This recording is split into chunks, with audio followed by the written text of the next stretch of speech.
안녕하세요. 최종원입니다. 코로나 사태가 완전히 종식된 건 아니지만 미국이 결정타를 날려주면서 증시가 반등을 보이고 있습니다. 각기 다른 경기 부양책으로 증시 회복을 노리는데 이거 문제가 있다라는 거죠. 시작 전에 하단에 있는 구독과 따봉 버튼 눌러주시고 한국에만 있는 문제 본론에서 확인하시기 바랍니다. 그럼 시작합니다. 최근에 중국을 시작으로 해서 한국, 미국까지 세 개 순서로 해가지고 경기 부양책이 실시가 됐습니다. 요거는 뉴스를 통해서 다 보셨을 거예요. 중국은 마이너스 됐던 부분을 채우는 동시에 더 성장하기 위해서 어마어마한 규모의 경기 부양책을 실시합니다. 직접적인 자금 수여를 통해서 산업 발전을 이뤄나가겠다. 이번을 기회로 삼아서 다시 한번 내딛고 나가겠다. 라는 의미의 1조 위안 투자를 발표를 하죠. 1조 위안이라고 하면은 한국 돈으로는 170조 이상의 규모입니다. 뭐 한 번에 투입되는 건 아니기 때문에 바로 증시에 어마어마한 연속 랠리 요게 예상되는 건 아니고 중국 증시는 차츰 이제 우상향 방향으로 가고 있다라는 거. 한국 같은 경우에는 메르스 때와 마찬가지로 보여주기식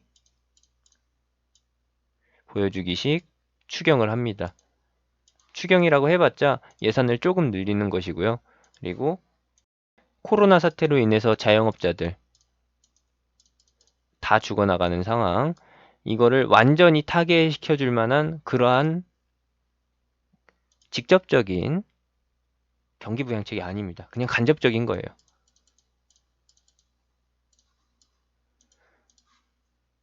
현재 국가 상황은 중장기화가 됐는데 원래 한 번 타격을 입으면은 회복할 때까지 오래 걸리잖아요.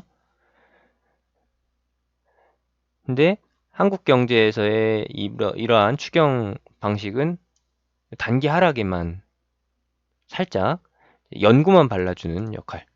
회복은 니네가 알아서 해야 된다.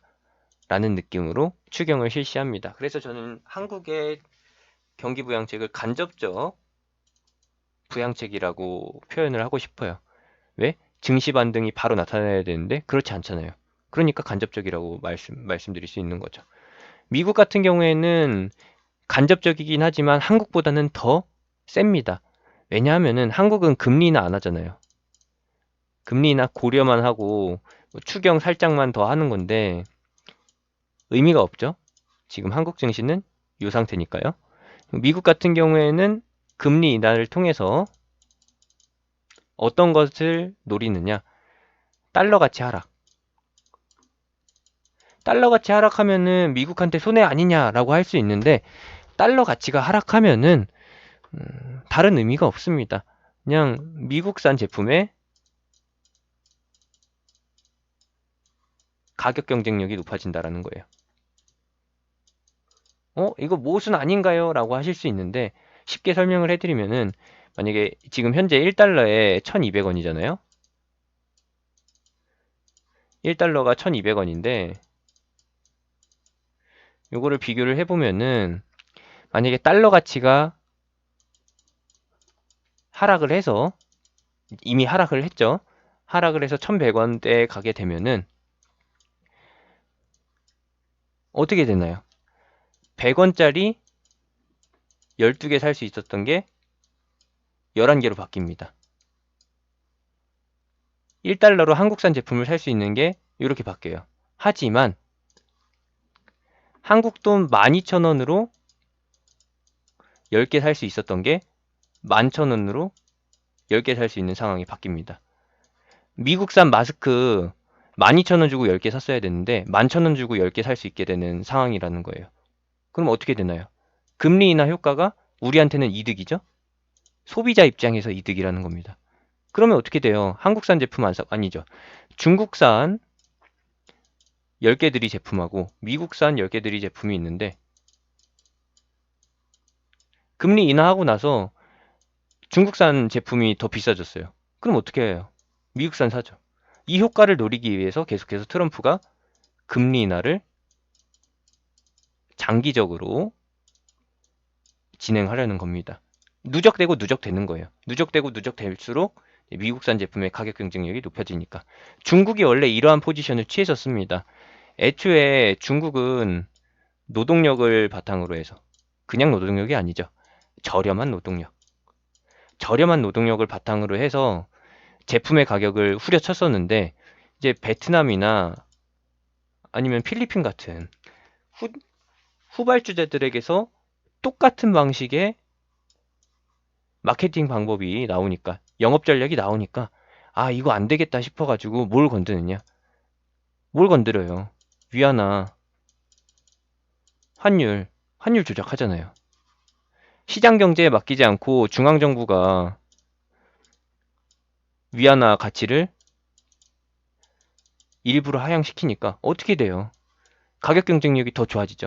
이것뿐인가요? 보조금까지 주죠. 너네가 단가 낮추는 만큼 우리가 정부에서 돈 수혈해 주겠다.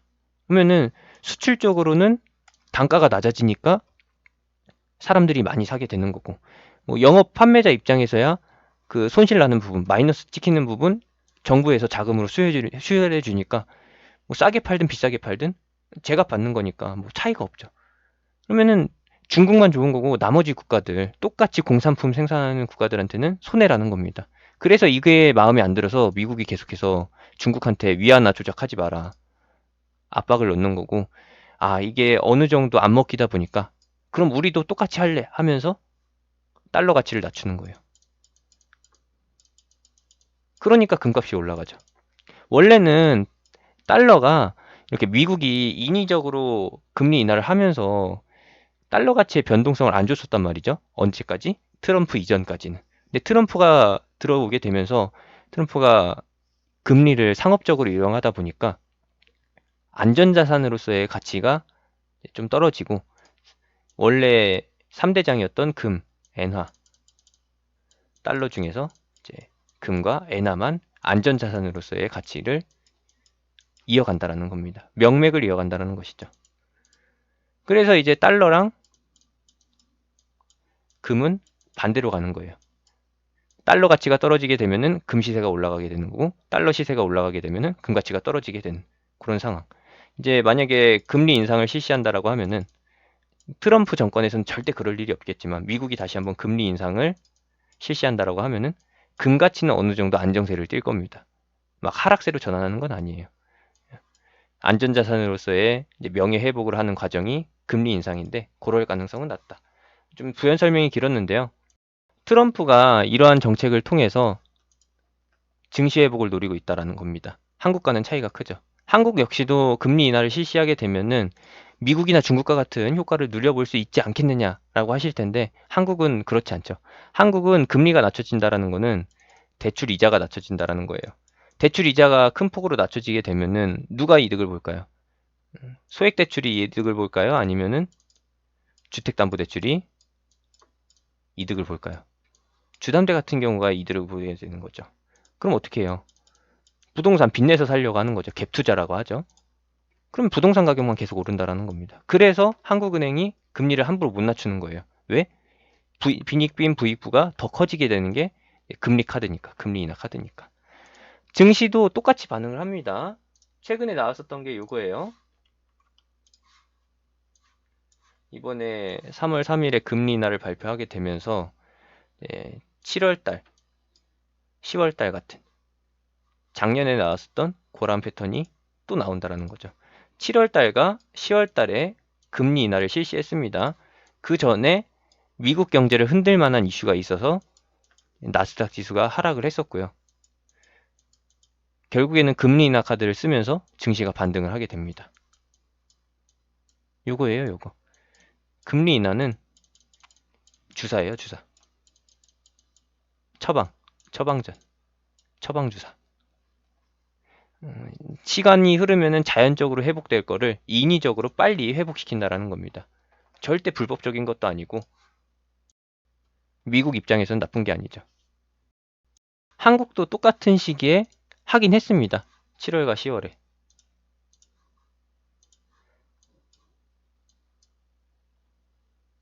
그리고 10월. 요거 8, 9월 달 같은 경우에는 무역전쟁, 한국 내에서 해결할 수 없는 문제이기 때문에 증시가 하락했던 것이고, 결국에는 이 라인에서 저점이 잡히잖아요. 이번에도 역시나 금리 인하 기대감이 계속해서 잔존하고 있는데 이 라인을 기억하시면 된다는 겁니다. 금리 인하를 실시해서 나왔던 효과.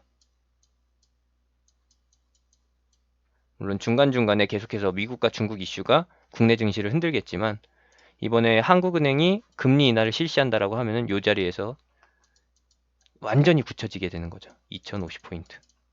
금리 동결을 외치게 되면 3월달 금통위에서 금리 동결을 외치게 되면은 제가 예상하기로는 2000포인트에서 2100포인트 하단에 머무르는 박스권이 진행될 것이라고 봅니다. 사실 말씀드렸던 대로 금리 인하 카드는 중요하지가 않아요. 그것은 그냥 명분일 뿐이에요. 한국 증시도 금리 인하를 통해서 경기 부양책을 실시하겠다. 구실이 있으니까 증시를 띄우는 거죠.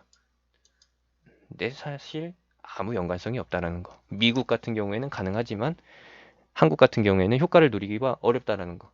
이거 봐주시면 되겠고, 다시 본론으로 돌아와서 제목이 뭐였죠? 바로 한국과 미국의 차이, 중국의 차이라고 말씀드렸었는데, 미국은 금리 인하 카드를 통해서 V자 반등을 진행시키고 있습니다. 이 직전 양봉까지는 무엇이었느냐? 금리 인하에 대한 기대감으로 인해서 경기 부양책 실시에 의한 반등이었고요.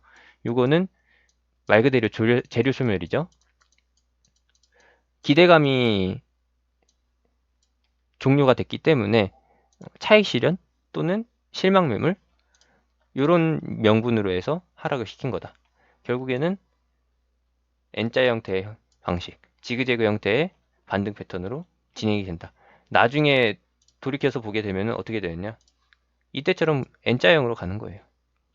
그러면서 결과적으로 봤을 때는 V자 반등 형태를 띠게 된다는 거. 한국 증시는 어떻게 되나요? 한국 증시는 금리 인하 카드를 미루면 미룰수록, 그리고 악재 해소가 늦춰지면 늦춰질수록 바닥권에서의 횡보세가 길어지기 때문에 나스닥 기준 8, 9월과 같은 흐름이 출현될 것이라고 봅니다.